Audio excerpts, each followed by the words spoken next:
Salam sejahtera dan salam Sarawakku sayang. Buletin UKAS edisi tengah hari 9 Mei 2021 bersama saya Janet Bennett.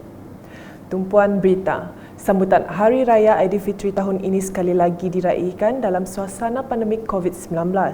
Timbalan Ketua Menteri Datuk Amar Awang Tengah Ali Hassan berkata, sambutan kali ini diraikan bersama keluarga terdekat sahaja demi keselamatan bersama.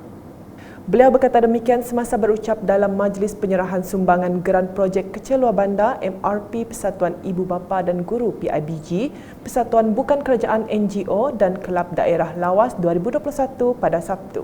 Datuk Amar Awang Tengah yang juga Ahli Dewan Undangan Negeri Adun Bukit Sari menambah, majlis ini merupakan kesinambungan daripada program pernah diadakan sebelum ini yang tidak dapat diadakan secara serentak sebagai mematuhi prosedur operasi standard SOP Perintah Kawalan Pergerakan Bersyarat PKPB. Pada majlis yang sama, Majlis Islam Sarawak MIS turut menyerahkan simbolik peruntukan berjumlah RM13,000 kepada masjid dan RM60,000 kepada surau di daerah lawas. Berita di Miri, sepanjang proses pemberian vaksin COVID-19 fasa kedua yang membabitkan warga emas dalam tempoh 4 hari bermula 7 hingga 10 Mei didapati memerlukan banyak kerusi roda bagi memudahkan pergerakan mereka.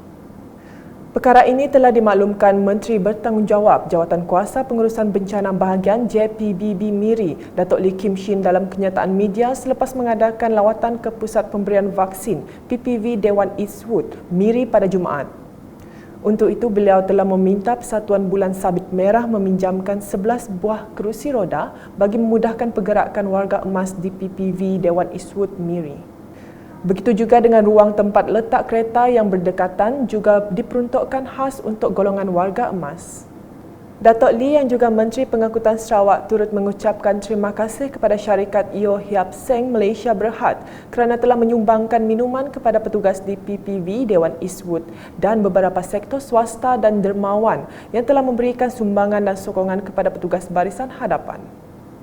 Berikut pula mengenai jelajah Ramadan Menteri Muda Hal Ehwal Korporat dan Unit Komunikasi Awam Sarawak UKAS Abdullah Saidul dalam menyantuni penduduk dengan penyerahan cenderahati Aidilfitri telah diadakan di 7 kampung sekitar kawasan Dun Semop pada Sabtu.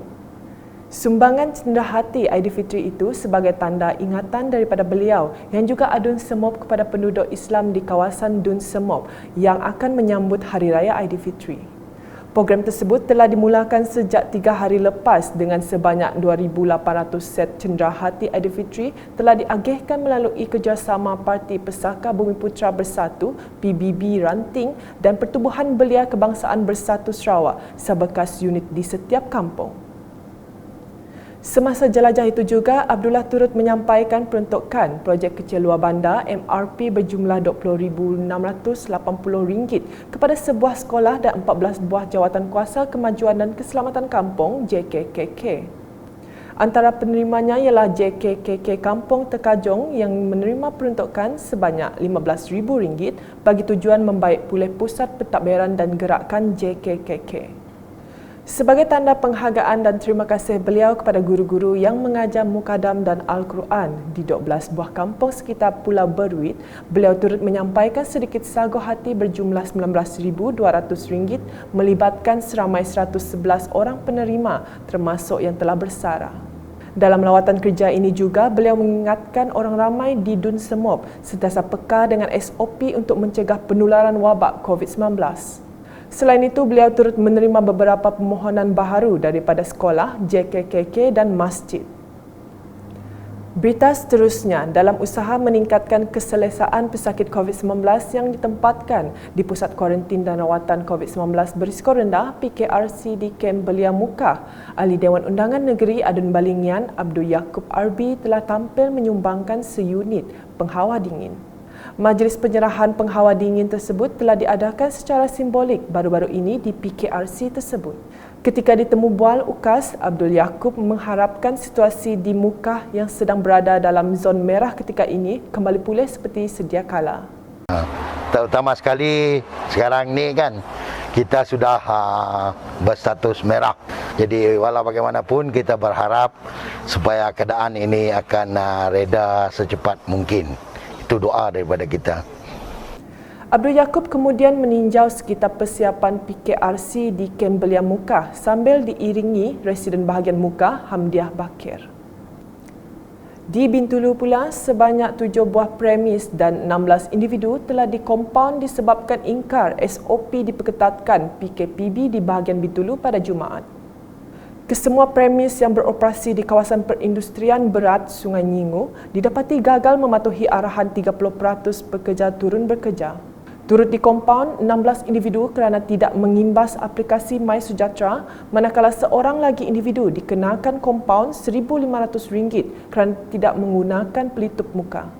Keseluruhan kompaun yang dikeluarkan dalam operasi pematuhan SOP diperketatkan PKPB ialah RM95,500. Dalam operasi pemantauan SOP di sekitar kawasan perindustrian berat Sungai Nyingu, sebanyak 10 premis diperiksa dalam operasi bersepadu pemantauan SOP PKPB yang turut disertai beberapa pegawai, pejabat kesihatan dan wakil agensi di bawah Jawatankuasa Pengurusan Bencana Bahagian JPBB Bintulu. Berikutnya mengenai laporan COVID-19 menerusi kenyataan media Jawatankuasa Pengurusan Bencana Negeri JPBN Sarawak pada Sabtu.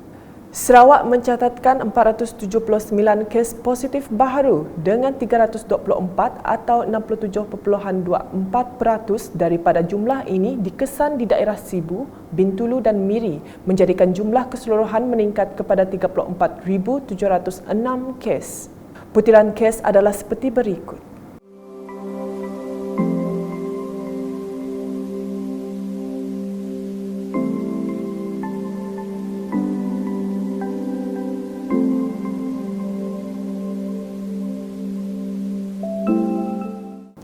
Selain itu, sebanyak 6 kes kematian baharu telah direkodkan menjadikan angka korban akibat wabak ini meningkat kepada seramai 207 orang. Dalam kenyataan itu juga turut diisytiharkan 2 kluster baharu iaitu kluster Tembeduk Mawang, Tembeduk dan kluster Jejalong Sebau. Manakala sebanyak 4 kluster telah diisytiharkan tamat dan menjadikan 75 kluster masih aktif.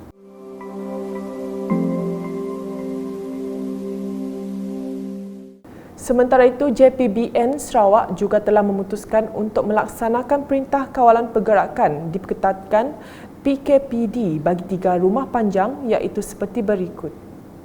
Sekian edisi Tengah Hari bersama saya, Janet dan kru penerbitan. Berita lebih lanjut boleh didapati di semua platform media sosial UKAS termasuk portal ukas.sarawak.gov.my dan pastikan anda subscribe UKAS channel di YouTube. Salam UKAS.